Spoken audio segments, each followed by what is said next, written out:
10-ways climate sync wiring centers, cooling and heating wiring centers. They connect the underfloor heating, air conditioning, combines them together, interlocks them, allows all kinds of different tricks and settings. So let's start having a look at it. We'll start by switching on from the CoolMaster. At the moment they're all in cooling mode, and therefore the wiring centers will be off, because the wiring center will be communicating just with the air conditioning without any underfloor heating. We're going to change the mode here to heat, and we can see that everything is to heat, so everything is now dancing heat. Switch the units off, and we can switch back on. So let's say only one zone, so it's switched on the zone and the boiler pump and valve. Another zone, etc. Now let's zoom in into a single wiring center and explain all the connections.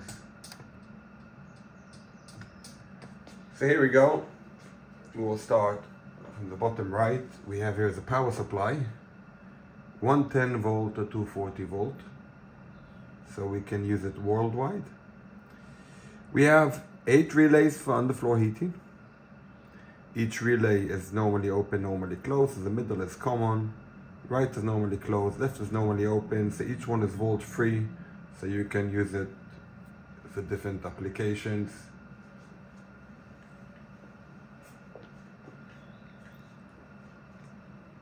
At the top here we have sensors. So we have 8 room temperature sensors for the zones. So we can have a simple sensor in the room. Then we have another 8 sensors for floor limit. So if you want to limit the floor temperature, we will use those connections. The resistance and the sensors, the default will be 10K.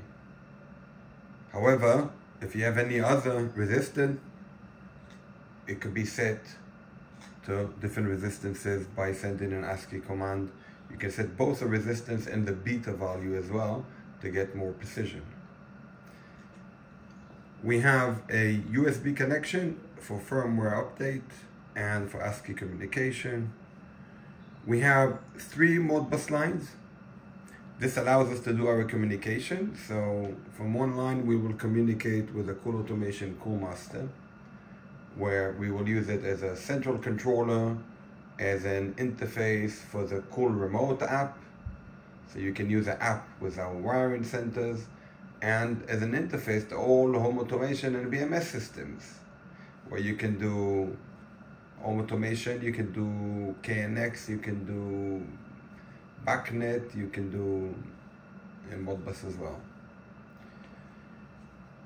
Here you have another second Modbus will be used to connect to all the air conditioning indoor units, and each indoor unit will put a Cool Automation Cool plug on and communicate with all the units against the zones over here.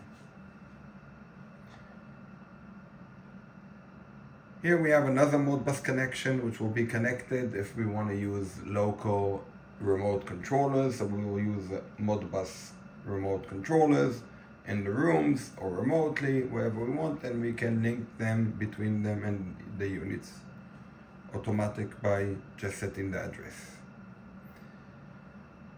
Then we have the Ethernet connection, which will allow us to do communication, support to the board, and control over IP. Then we have on the board some switches for allowing settings. We have for each zone some dip switches, so we can, for example, on one dip switch we can enable or disable each zone. So if we disable the zone, that zone doesn't appear on the app because the zone is off. If we switch it on, the zone will appear on the app, and the same on the automation system. Another dip switch we use to set the floor temperature limit required or not required.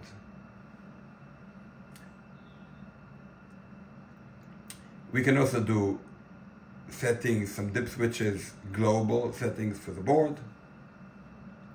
Then we have 3 rotary switches. 1 rotary switch for address for the board, so the first address of the board.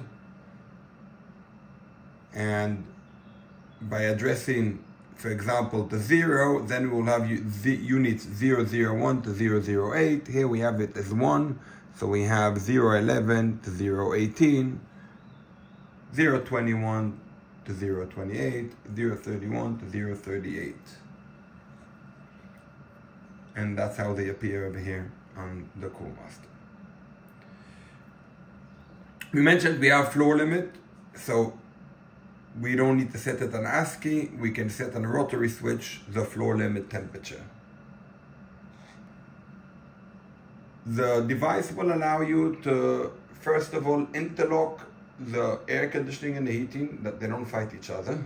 Secondly, and most important, we have a room sensor, which both the air con and the underfloor heating will be looking at this sensor for controlling the temperature.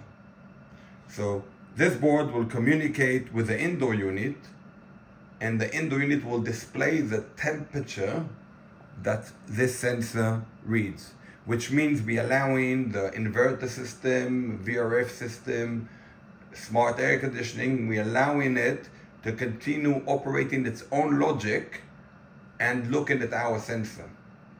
So this will allow us to properly control the room temperature. One of the examples will be, we can set an automatic mode where the system will control the heating through the underfloor heating, the cooling through the air conditioning, while both of them are looking at the same sensor. And therefore, we can keep a balanced room temperature, and we don't have the cooling and the heating fighting each other. We're saving a lot of energy this way and getting maximum comfort. We can set over here a mode of heating from air conditioning and heating from underfloor heating combined. So if the room is too cold, or we can set it as a second stage.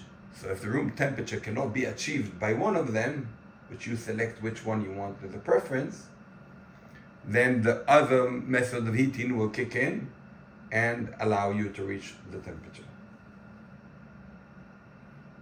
You can set different setbacks for the property, so the heating will remain off, or the air conditioning for that matter. And if the temperature goes extreme on the cold side or on the hot side, then it can switch on and compensate. And many other settings, but this is the principle of the Climate Sync, which will be accompanied at a later stage by a Climate Pad, which will be a touchscreen controller in the making at the moment. Thank you for watching.